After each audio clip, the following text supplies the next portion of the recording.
Bihar board class 10th और class 12 के practical परीक्षा शुरू होने जा रहा है। इस वीडियो में हम आपको जानकारी देंगे कि प्रैक्टिकल के परीक्षा में बिल्कुल लाइव आपको मार्कशीट दिखाकर समझाएंगे कि कितना अंक क्लास 10th और क्लास 12 में आपको मिल सकता है, आपको क्या करना होगा यदि आपको प्रैक्टिकल के परीक्षा में का पूरा अंक लाना है। तो यहाँ पे देखिए, मैं आपको एक मार्कशीट दिखा रहा हूँ। ये मार्कशीट किसका है, कहाँ से, इसको कोई लेना देना नहीं है, बस मैं जो आपको समझा रहा हूँ उसको बिल्कुल गंभीरता से समझिएगा। 2020 का मार्कशीट पिछले साल का है। यहाँ पे देखिए, ये जिस छात्र का ये साइंस फैकल्टी से, इसको देखिए फिजिक्स में दिया गया 24 नंबर। ठीक है, प्रैक्टिकल में इस छात्र को 23 अंक मिला है और यहाँ पे टोटल नंबर देखिए इस छात्र को 292 मिला है। वजह से इसका लिखा गया है यहाँ पे सेकेंड डिवीजन।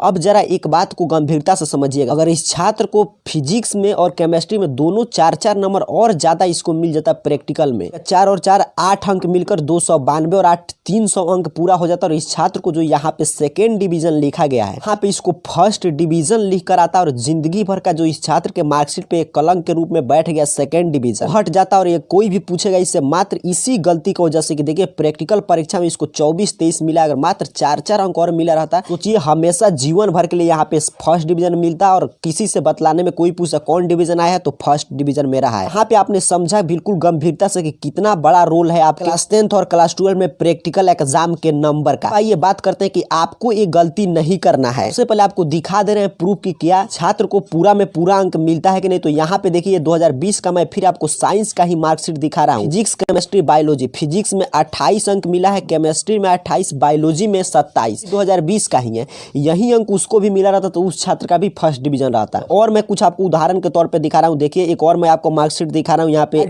स्ट्रीम का। यहाँ पे देखिए म्यूजिक में 26, ज्योग्राफी में 27, साइकोलॉजी में 25 अंक मिला है। क्लास 10th के छात्रों की भी यहाँ पे मार्कशीट देखकर चर्चा कर लेते हैं। भी देखिए क्लास 10th का 2020 का ही मार्कशीट है। इस छात्र को भी देखिए यहाँ पे साइंस में 20 मिला है, प्रैक्टिकल में साइंस में भी 20 में 20, अर्थात कि इस छात्र को 40 में 40 अंक मिला है प्रैक्टिकल का। यहाँ पे एक टॉपर स्टूडेंट भी क्लास 10th के जो इस साल टॉपर है उसका भी मैं आपको मार्कशीट दिखा रहा हूँ। यहाँ पे देख लीजिए ध्यान से। वो भी देखिए साइंस के प्रैक्टिकल में 20 में 20 मिला और सोशल साइंस के भी प्रैक्टिकल में 20 में 20 मिला है क्लास 10th में। तो अब यहाँ पर आपको ये बात देखकर ज्ञान हो गया कि प्रैक्टिकल एग्जाम में आपको पूरा में पूरा अंक तो मिलता ही है। अब सवाल है कि आपको कैसे मिलेगा, इसके लिए आपको क्या करना पड़ेगा। ये जो मार्कशीट आप देख रहे हैं 2020 का है, और जबकि 2020 में इस बात को आप समझिए कि 2020 में बिहार बोर्ड के द्वारा रिस्ट्रिक्शन लगा था, किसी भी छात्र को 30 में 30 अंक नहीं दे सकते हैं।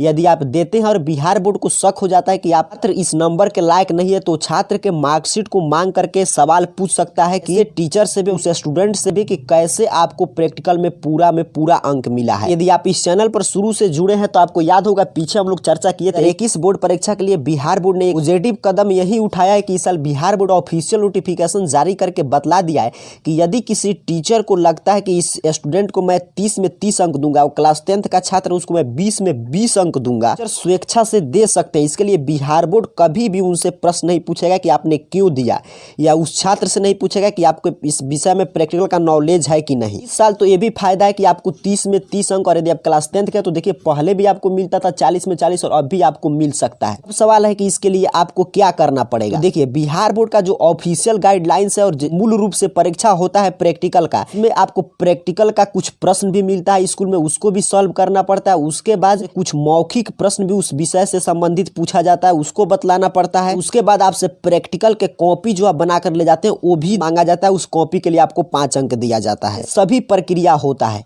तो अब ये आप मत सोचिएगा कि यदि आप प्रैक्टिकल कॉपी खूब अच्छा से बना कर ले जाते हैं, जो प्रश्न मिला है उसको अच्छा से लिखते हैं, जो भी प्रश्न पूछा जा रहा है उसको आप बतला देते हैं तो आपको 30 में 30 अंक मिलेगा। इसका कोई गारंटी नहीं है, ये स्कूल कॉलेज पे डिपेंड करता है। बिहार में बहुत सारे कॉलेज के और स्कूल का ट्रेंड रहता है कि वहाँ पे छात्रों को पूरा का पूरा अंक दिया जाता है। वजह से उस कॉलेज स्कूल में छात्र का बड़ा भीड़ लगता है एडमिशन कराने के लिए।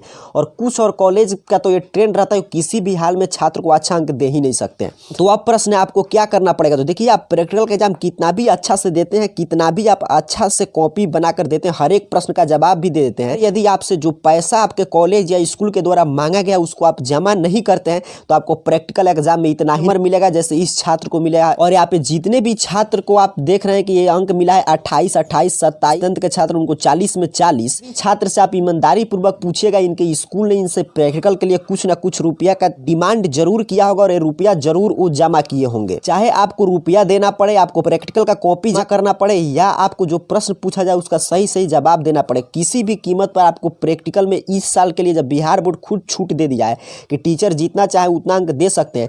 तो यदि आप क्लास 10th के स्टूडेंट, तो आप इतना इंश्योर कर लीजिएगा अभी, क्योंकि अभी जो आपके टीचर आपके अंक चढ़ाकर आगे भेज देंगे प्रैक्टिकल एग्जाम का, वही अंक आपको जो मार्कशीट पर देख रहे हैं उतना चढ़ कर आएगा। 12 के छात्र हैं तो आपको हर एक विषय में 29-30 मिले। मिलाकर इस वीडियो के माध्यम से आपको जानकारी देना था कि एग्जाम के अंक का कितना ज्यादा महत्व है। यदि आप सेकेंड डिवीजन करने जा रहे हैं तो प्रैक्टिकल एग्जाम में यदि आपको अच्छा अंक मिला तो आप फर्स्ट डिवीजन भी कर सकते हैं। जिस तिथि पे प्रैक्टिकल का एग्जाम हो वहां पे जाके अपने टीचर से आपको अच्छा से जान पहचान, उनसे जरूर इंश्योर कर ले प्रैक्टिकल में पूरा का पूरा अंक मिले। चाहे इसके लिए आपको उनसे रिक्वेस्ट करना पड़े या जो उनका चार्ज हो आपको पे करना पड़े। कि आपने देखा कि प्रैक्टिकल के नंबर के अनुसार कैसे छात्र फर्स्ट डिवीजन जो करने जा रहे हैं वो भी सेकंड डिवीजन के हो जा रहे हैं, और कैसे उनको अंक दिया जाता है तो सेकंड डिवीजन वाले छात्र भी फर्स्ट डिवीजन की श्रेणी में आ जाते हैं। तो आप अपने प्रैक्टिकल एग्जाम के महत्व को समझे होंगे। आप सभी को बहुत बहुत धन्यवाद।